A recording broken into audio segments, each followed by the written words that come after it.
It's been a while since I have sat down and done a video. I feel like I've said that quite a lot of times over the past few times I've recorded a video, but today we're back. It's been 2 weeks since I've sat down and talked to the camera. I've been busy, I've had my A-levels, but now we're finally back talking about the club I love, Wrexham FC. Should Ben Foster sign a new deal at Wrexham FC? That is what we're going to be talking about today. It's quite a hot topic at the minute.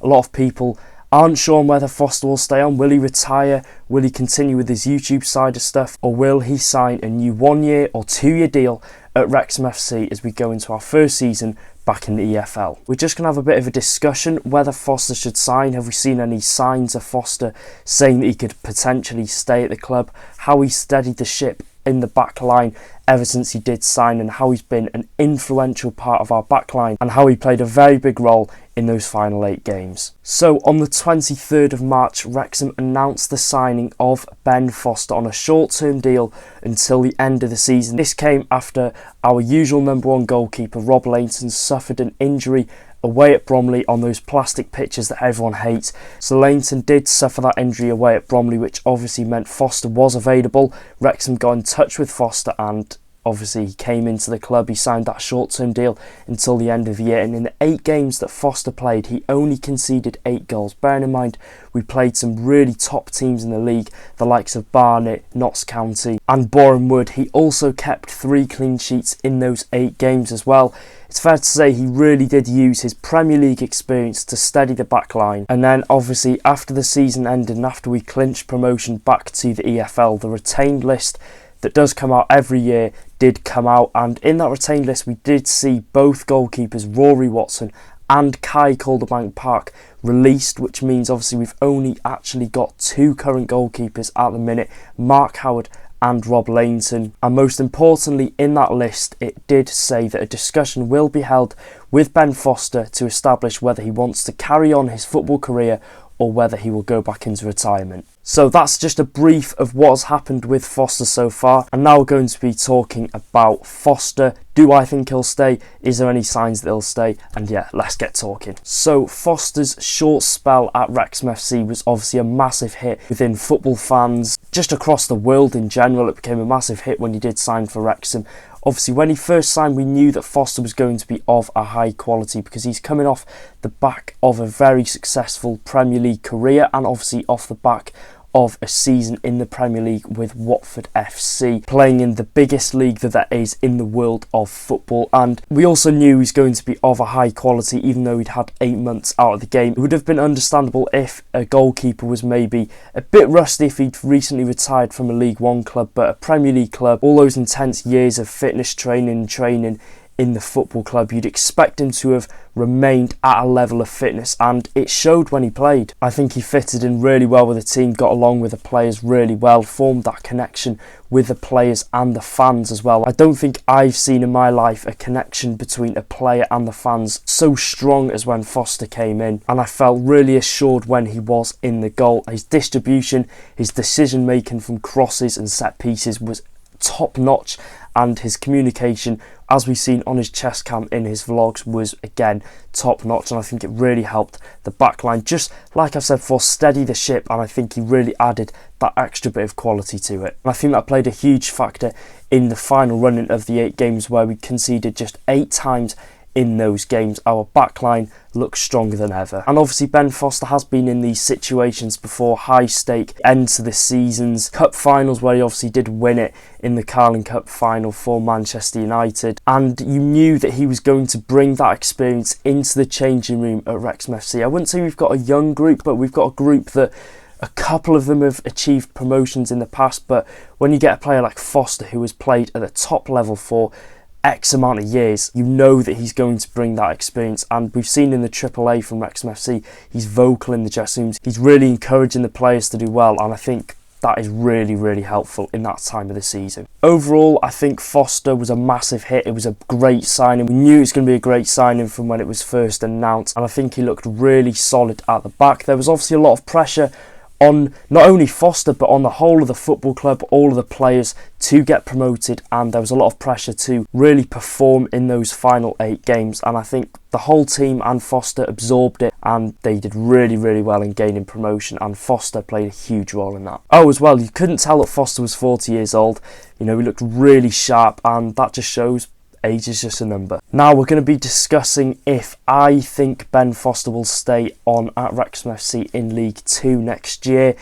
My heart says yes, 100% yes, but my head, I'm not too sure. I think most importantly, it was clear that Foster really enjoyed his time at the club, and he was brought in to get us promoted for those final 8 games. He wasn't brought in on a 2-3 year contract. He was brought in for a short-term contract until the end of the season. And he was brought in to help us get over the line. But the love he has got from the fans, the owners, the players, etc., everyone involved in the club, the staff, I think has surely tempted him into staying at the club for maybe one more year. That's all we ask, one full year of Ben Foster at Wrexham. And I don't think it's down to obviously the love he's got. I think it's just a project that is in front of him. Obviously the ambition of the club so far, it's obviously attracted him to the club because he had offers from Tottenham Hotspur, Newcastle United, and to reject those and then say, oh, I want to come to Wrexham, I think says a lot about where the club's going, the direction the club is going. And if we're able to attract players like Ben Foster, although he's 40 years of age,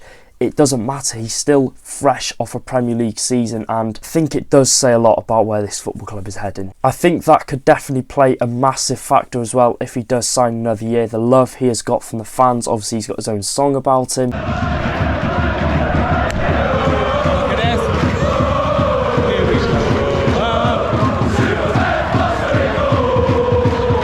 And I think we just felt that connection, you know, when he first ran down to the Tech End in the York City game. It just seemed like it was meant to be. Obviously his first spell when he won the LDV Vans Trophy in 2005, and then returning all those years later. Obviously there's fans in that stadium that would have watched him win the LDV Vans. Obviously it must have been a great moment for them, and I just feel like that connection is there, and I feel like there's a massive chance that he could stay on for one more year. And don't forget, he did say to Ryan after the Boreham Wood game, we'll do it again next year, which he claims on his podcast that he doesn't remember saying, but do we really think he forgot that he said it? I don't know. Was he in the spur of the moment? Maybe. But he also said at Torquay, you know, he looked like he wanted to stay one more year, with a video of him and Ollie Palmer and the parade when the fans were singing one more year, and he put 2 more years up, but 2 more years is wishful thinking. And, you know, if these aren't signs that there's a chance that Foster could stay on, then I don't know what is. But let's just let him enjoy his summer holidays and his breakaway, and then who knows what will happen in the next few weeks. And then another thing that could play a huge factor into him staying on, it sounds stupid, but his matchday vlogs, they were a massive, massive hit, not only amongst the Wrexham faithful, but among fans of all over the world. Obviously, they were a huge hit when the pandemic was going on, and then the Premier League unfortunately cut an end to those matchday vlogs, which was a huge shame, and then he retired. He has his football fill-in show on his YouTube channel, and then when he signed back for Wrexham, the reaction of him that he said he was going to do his matchday vlogs was absolutely incredible, and to say they were a hit is definitely an understatement. 12,700,000 plus views across the vlogs that he did do in those 8 games of the season is absolutely mind-blowing. So staying on for one more year at Wrexham would not only be good for the Wrexham fans, it would also be good for his media side of work, because across the season I could see them hitting 50 million plus views on those vlogs easily, and his channel could obviously take a massive upwards spiral because of the Welcome to Wrexham documentary. Season 2 is coming out, and I'm sure there'll be a lot on Foster signing, a lot on his YouTube side of work, so that could be another reason on why he does stay at the club. Like I said, they've been a real hit, and a full season of his matchday vlogs would definitely take his channel to the next level. So in conclusion, do I think Ben Foster will stay on at Wrexham FC in League 2 next year?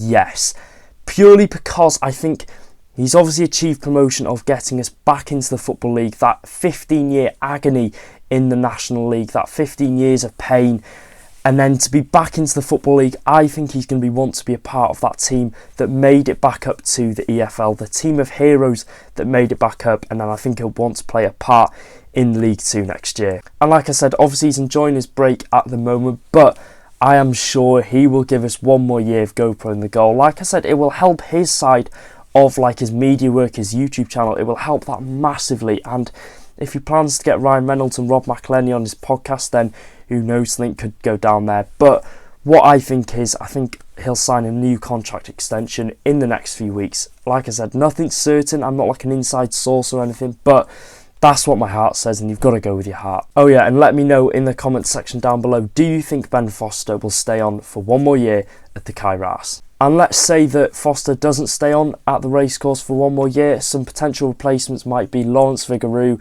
Jamal Blackman, Matt Macy, all would be very good goalkeepers, but have nothing on Ben Foster. Or should I correct myself, Super Ben Foster in goal. So that is it for talking about Ben Foster, but that is not the end of the video. We are going to be reviewing the 2 new training shirts that I do have down to the side of me now, and we're just going to have a little chat about what's happened over the few weeks that I've been gone. So Wrexham did release the official training gear for the upcoming 23-24 season, our first season back in the EFL, and I do have the 2 training shirts with me now.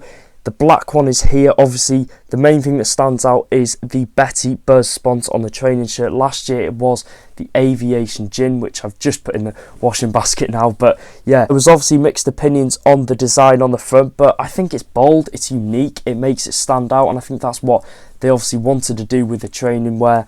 They obviously wanted to make it unique, and they wanted to make it eye-catching for the people, and I think it's definitely worked. The pattern on the side, yeah, I think it adds something different to it. I think it's good, and overall it's comfy, it's a great fit.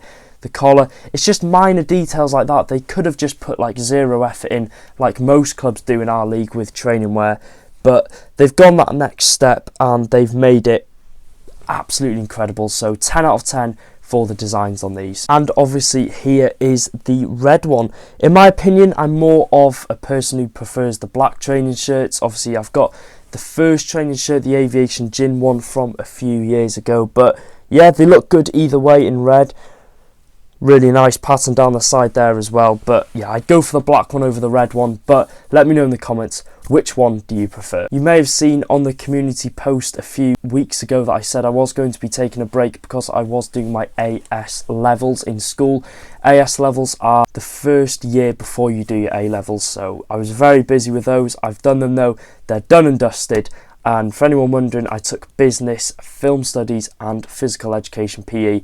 All went well, hopefully, but we'll see in August what the results are. And yeah, let's keep our fingers crossed for that. But now I'm back in school next week, but we can concentrate on the videos for now. And we did it for the 3rd year in a row. We've done it. We won the best YouTube content creators. I cannot thank you enough for that. I wasn't expecting that many. And obviously a big congrats to everyone involved who won awards related to Wrexham FC. It was incredible to see how many people won that were in association with the football club. So a huge well done to them, and I will keep you updated when 2 more of these do come in the post. That's the 3rd year in a row that we have won the best non-league YouTubers. So again, I cannot thank you enough for that. And let's see if we can do it next year. Obviously I'll be a Football League content creator, but they do have a category for that. But yeah, let's see if we can do it next year. As always, make sure to subscribe to the channel. We're on the road to 20,000 subscribers, and make sure to drop a like on today's video. Let's go for 300 likes, and I'll see you in the next one. Take care, up the town.